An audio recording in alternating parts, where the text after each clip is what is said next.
Hola a todos, ¿qué tal? ¿Cómo están? La semana pasada París se despertaba con el Moulin Rouge sin aspas.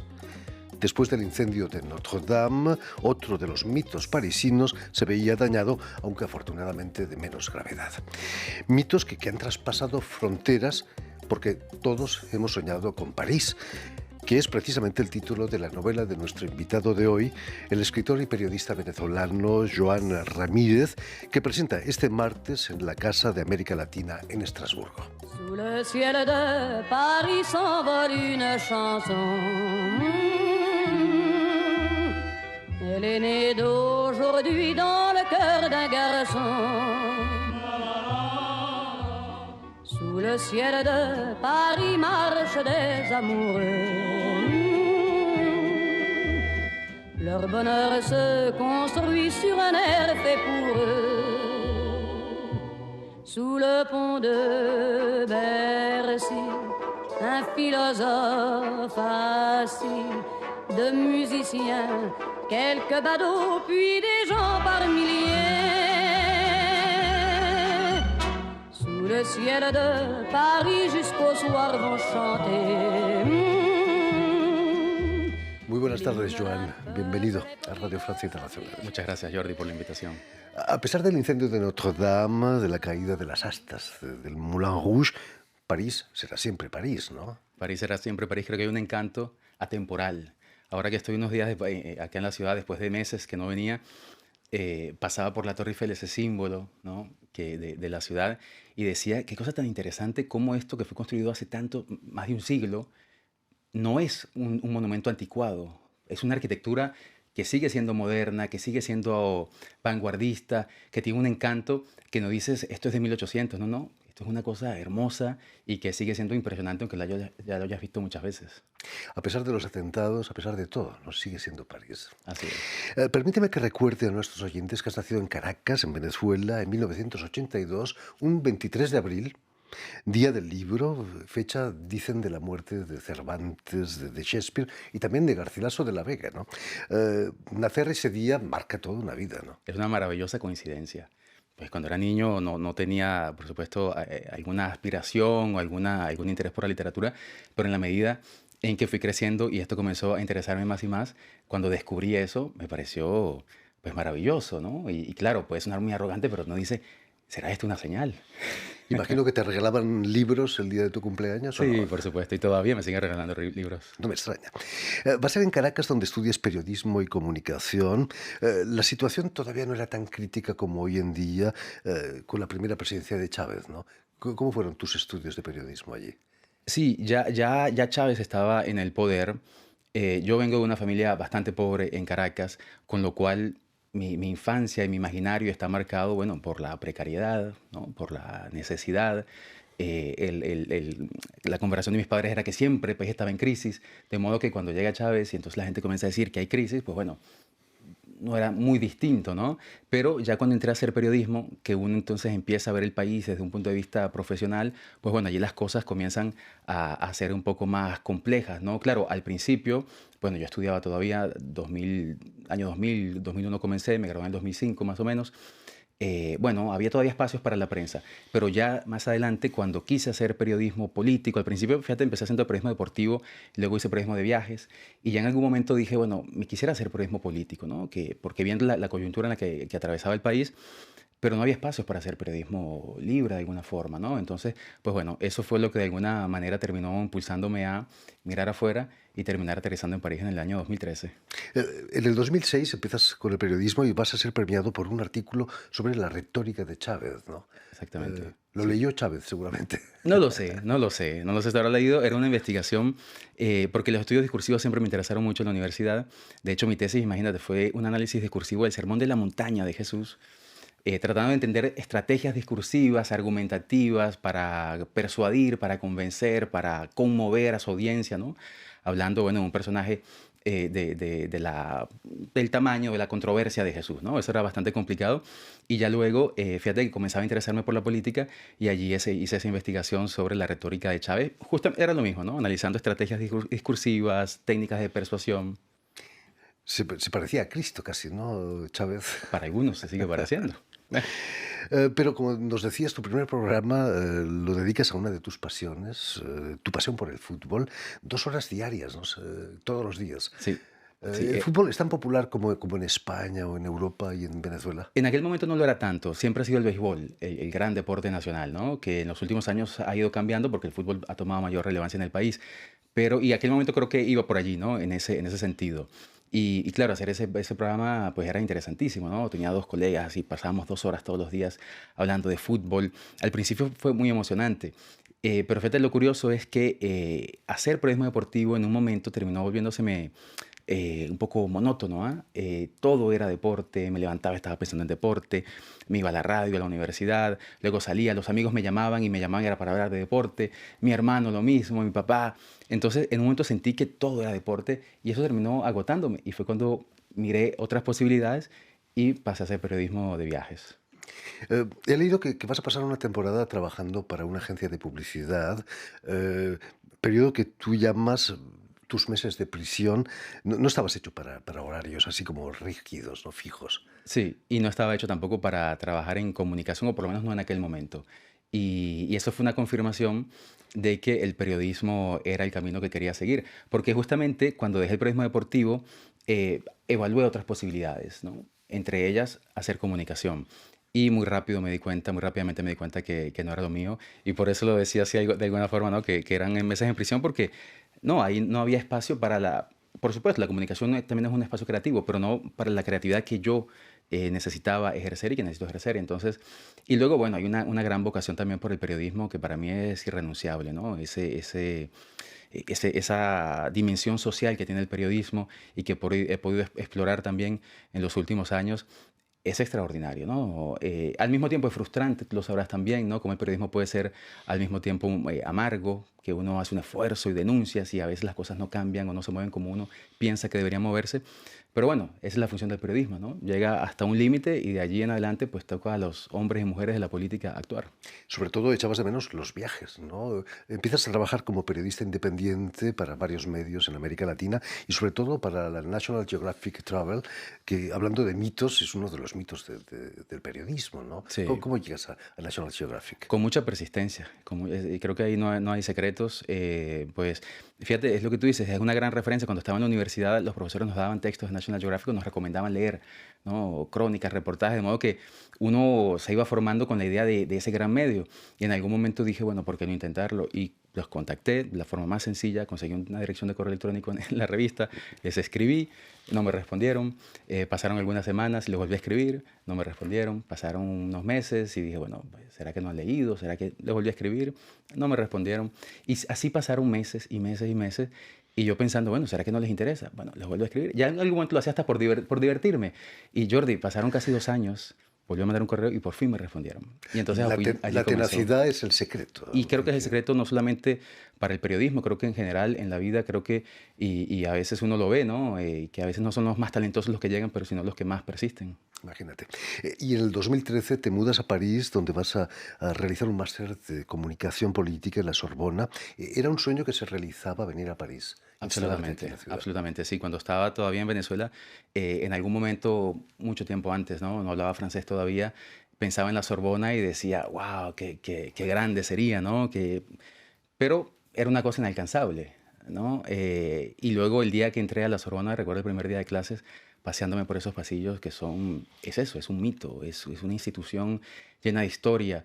Encontré una puerta que decía, aquí se reunió el barón Pierre de Coubertin cuando comenzaron a hacer reanudaron los Juegos Olímpicos modernos, y luego pasé por otro que decía, aquí dio clases en un anfiteatro por primera vez Marie Curie, la primera mujer en enseñar en la Sorbona, 2 veces premio Nobel. Y eso fue mi primer día de clases. Yo recorría los pasillos y veía eso. Y es alucinante. Pasé un año allí, un año haciendo una licenciatura en estudios internacionales en la Sorbonne Nouvelle y el segundo año haciendo el máster en comunicación política. Y era todos los días un deslumbramiento encontrarse en esas salas de clase, en esos anfiteatros, teniendo esa vida de estudiante, viviendo aquí en París como viven los estudiantes, ¿no? En lo que llaman una chambre de bonne, que son esos cuartitos pequeñitos de 9 metros cuadrados, que no te puedes imaginar que alguien puede vivir en 9 metros cuadrados, pero lo haces. era incómodo, ahora no logro entender cómo me cabía la ropa, los zapatos, los libros, cómo me cabía la cama, la comida, pero todo entraba allí y no solamente eso, sino también un profundo sentimiento de felicidad, de realizar un sueño y de vivir como dentro de una película. Y unos años más tarde, en el 2016, te instalas en Berlín, donde vas a trabajar para Deutsche Welle. Es otro mundo, ¿no? Alemania. Sí, sí, es completamente distinto, es una cultura muy distinta y siempre he pensado que la diferencia ya personalmente es que yo me vine a París porque decidí venirme a París. Quería vivir aquí, eh, me interesaba mucho la cultura francesa, hablaba francés. Cuando me fui a Alemania me fui porque conseguí un trabajo. Y eso, claro, no, a veces uno no elige el lugar, ¿no? Por supuesto, ha sido también un gran descubrimiento, descubrir una gran cultura, vivir en una ciudad, Berlín, tan llena de historia, con un pasado tan intenso, ¿no? Y tan interesante y fundamental, no solamente para Europa, sino para la historia contemporánea del mundo, ¿no? Entonces, ha sido una gran experiencia y bueno, allí explorar, descubrir y crecer dentro del periodismo político ya internacional ha sido, pues, sí, una cosa también maravillosa. Importante. Volvamos a tu novela ¿Por qué todos hemos soñado con París?, que presentas, como decíamos, este martes en la Casa de América Latina en Estrasburgo. Se puede leer tu admiración por la capital de Francia, pero también ese lado duro, difícil, ¿no? Para jóvenes emigrantes que llegan como tú. ¿Hay algo de autobiográfico en la novela? Sí, sí, sí, claro. Y esto, es decir, creo que todo en la literatura básicamente, no, o por lo menos en lo que yo hago como literatura, es autobiográfico. No quiere decir que yo lo he vivido, pero sí quiere decir que yo lo he escuchado, que yo lo he visto, y por supuesto que hay puntos de partida que me han hecho imaginar estas cosas y otras que por supuesto yo he vivido. Pero creo que lo interesante de esta novela es que el título sugiere todos hemos soñado con París. Y entonces uno podría imaginarse que esta es una oda, ¿no? A la capital francesa, que esto es una cosa, ¿no? Donde vamos a mostrar esa ciudad deslumbrante que conocemos como la ciudad luz, la ciudad del amor. Y creo que no es solamente eso. Y justamente quería en la novela evitar eso, porque París es mucho más que la ciudad que uno visita en un fin de semana y se va con unos recuerdos deslumbrantes. Creo que París es también una ciudad compleja, vertiginosa, difícil, fría, a veces solitaria, tremendamente cara. Entonces, lo que yo quería era mostrar, si hay algo que a mí me interesa en la literatura, Jordi, es mostrar las complejidades humanas, las contradicciones humanas. ¿A qué me refiero? A que una persona puede ser encantadora, amable, divertida, pero al mismo tiempo para otra gente es antipático, es egoísta, es desagradable, es grosero, ¿no? Y entonces en esta novela, que tiene a París como una suerte de personaje más, también quería mostrar esas complejidades. Esa ciudad hermosa, deslumbrante, con una historia fantástica, con un encanto que va, lo que decíamos antes, un encanto atemporal, pero al mismo tiempo una ciudad dura, difícil, de apartamentos mínimos e incómodos, de eso que te decía, una vida cultural riquísima, pero tremendamente cara. Entonces no hay que imaginarse que uno viene a París y disfruta de la alta gastronomía francesa. Esa es exclusividad de un grupo pequeño, de la gran vida cultural. Entonces todo eso quería contarlo en esta historia. Entonces, lejos de lo que sugiere el título, que es una oda a París, no, es un retrato que yo trato de hacer honesto, ¿no? De alguna forma equilibrado lo más que puedo, de una ciudad real, de la ciudad de la París que vivimos actualmente. Seguro que los restaurantes universitarios que frecuentabas, sin duda, no son alta gastronomía, ¿no? Pero bueno, Bueno, pues cuando eres estudiante uno se adapta. era una delicia. Por supuesto. Los protagonistas de tu novela son un sacerdote, el sacerdote de la iglesia de la Magdalena, y un venezolano, por cierto, y un sacristán peruano, que casi son expulsados por las fiestas que organizan después de la liturgia, ¿no? ¿Ha existido eso? Como te decía antes, hay puntos de partida. Hay puntos de partida que me daban como el empujón desde hace mucho tiempo. Era una historia que la primera vez que vine a París en el año 2010, ¿no? Me surgió esa idea, era una frase, y me senté en el Jardín de Luxemburgo ahí a escribirlo un poco. Estaba estudiando la Alianza Francesa en aquel tiempo. Y bueno, salió un cuentito y me pareció que era muy bueno. Luego lo vi un par de meses o de años después y lo dije, uy, no, esto está bastante malo. Pero entonces creo que se puede completar y mejorar. Lo seguí escribiendo y ahora dije, bueno, ahora sí está muy bien. Lo dejé unos años y cuando lo retomé me di cuenta, pero esto es muy mediocre. Pero la idea en sí me parecía que era muy buena. Entonces me seguía como persiguiendo. Y fue allí cuando decidí entonces pues retomarlo ya recientemente, luego de haber publicado mi primer libro, ya un poco con la convicción que da también haber publicado, ¿no? La seguridad que da haber sido de alguna forma como legitimado, ¿no? Bueno, por una editorial. Y entonces, bueno, retomé la historia y la escribí, pero está llena de puntos de partida.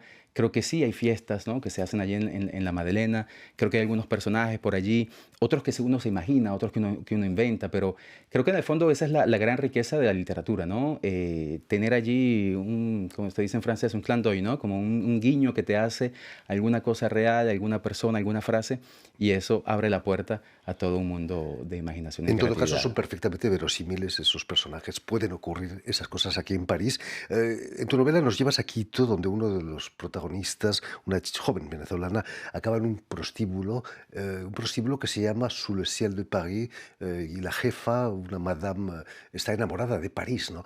Seguro que has visitado a un prostíbulo como ese, ¿o no? Ah, fíjate que me han dicho eso, me lo han dicho. Y pensarán que es pudor mío, pero te lo juro que no lo he visitado. Puedes confesarlo, ¿no? No hay problemas. Podría, y me encantaría si lo hubiese hecho, me encantaría confesarlo, pero en realidad no. Creo que la literatura, y está allí también una de las cosas que me deslumbra, me fascina la literatura, y es que uno puede crear mundos, ¿no? A través de la investigación, de la imaginación, del testimonio de otros, cosas que uno cree. Y fíjate, curioso, hay cosas que yo he inventado allá, en esta historia, que luego gente me dice, pero esto es exactamente, me pregunto, ¿cómo lograste esto? ¿Fuiste? En realidad no.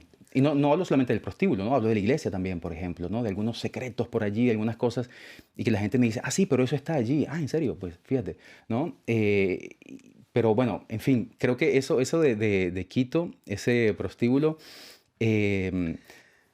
fíjate, yo encontré la calle, me puse a investigar cuáles son las calles, ¿no? de prostitución en Ecuador, en Quito, y por allí me metí, y claro, con las herramientas que hoy tenemos que nos permiten viajar, ¿no? desde una oficina, pues yo entraba por esas calles viendo cómo eran, ¿no? Y por allí, pues bueno, surgió todo aquello. Y Sous le ciel de Paris, que es el nombre de este prostíbulo, que es la canción que escuchábamos al principio del programa. Canción cantada también por Edith Piaf, entre otros, ¿no? Bueno, es eso, ¿no? Es este personaje que está muy lejos, que no tiene ninguna posibilidad física real de visitar París, pero que se conocía París a través de un libro también, que ella miraba las fotografías, De los memoria. mapas. Entonces sí, es lo mismo, ¿no? Es esa idea romántica de París que luego realiza una de las personajes principales del libro. Además, en la portada del libro vemos el altar de la iglesia de la Madeleine. Hay pocas iglesias consagradas a María Magdalena, que para muchos era una chica de dudosa moral, para no decir Para otra muchos, cosa. y otros dicen que no lo era, Por supuesto. ¿no? Entonces, pero, y sobre todo creo que lo más curioso de la iglesia es que es la historia que tiene, que no fue concebida originalmente como una iglesia, y por eso cuando la ves parece un Partenón griego, ¿no? Parece otra cosa. Al principio va a ser un monumento o un templo consagrado a los soldados, a la Armada francesa, y luego fue cambiando y cambiando. Entre otras cosas, pensaron hacerla teatro, en otros momentos pensaron que iba a ser una estación de trenes, hasta que finalmente deciden que se convierta en iglesia. Entonces eso le da, ¿no? como una personalidad un poco ecléctica, ¿no? particular, que de hecho cuando estás en la Plaza de la Concordia, en París, miras la Madeleine y cuando miras al otro lado ves un edificio prácticamente gemelo que es la Asamblea Nacional, que no tiene nada que ver con la religión, con lo cual eso marca, ¿no? esta iglesia, la personalidad de la Madeleine, que la hace, creo yo, única entre las iglesias y los templos de París. En fin, pues ya lo saben, si por casualidad están en Estrasburgo, tienen mañana una cita en la Casa de América Latina para la presentación de ¿Por qué todos hemos soñado en París?, novela del escritor y periodista venezolano Joan Ramírez. Me decías también, hoy, este lunes, en la Sorbonne Nouvelle, hay una presentación también. Exactamente, en el nuevo campus, la Sorbonne Nouvelle, en el Centre de Colloque. Al norte de París. Exactamente, el norte de París, a las 6:30 de la tarde estaremos allí. Muchas gracias, Joan. Mucho éxito aquí en París y en Estrasburgo. Permíteme también que dé las gracias a Adrián Turó y a Vanessa Loiseau, quienes se han ocupado hoy de la realización del programa, y también saludar a nuestros telespectadores, que nos siguen en toda América Latina, seguro que en Venezuela, en Caracas también, gracias a la cadena Unión Continental Latinoamérica, que es la cadena de la OEA, la Organización de Estados Americanos, y una red que se llama TAL, que reúne televisoras públicas y universitarias de América Latina. Y a ustedes, muchísimas gracias por su atención y les damos cita para una nueva edición de El Invitado de Radio Francia Internacional.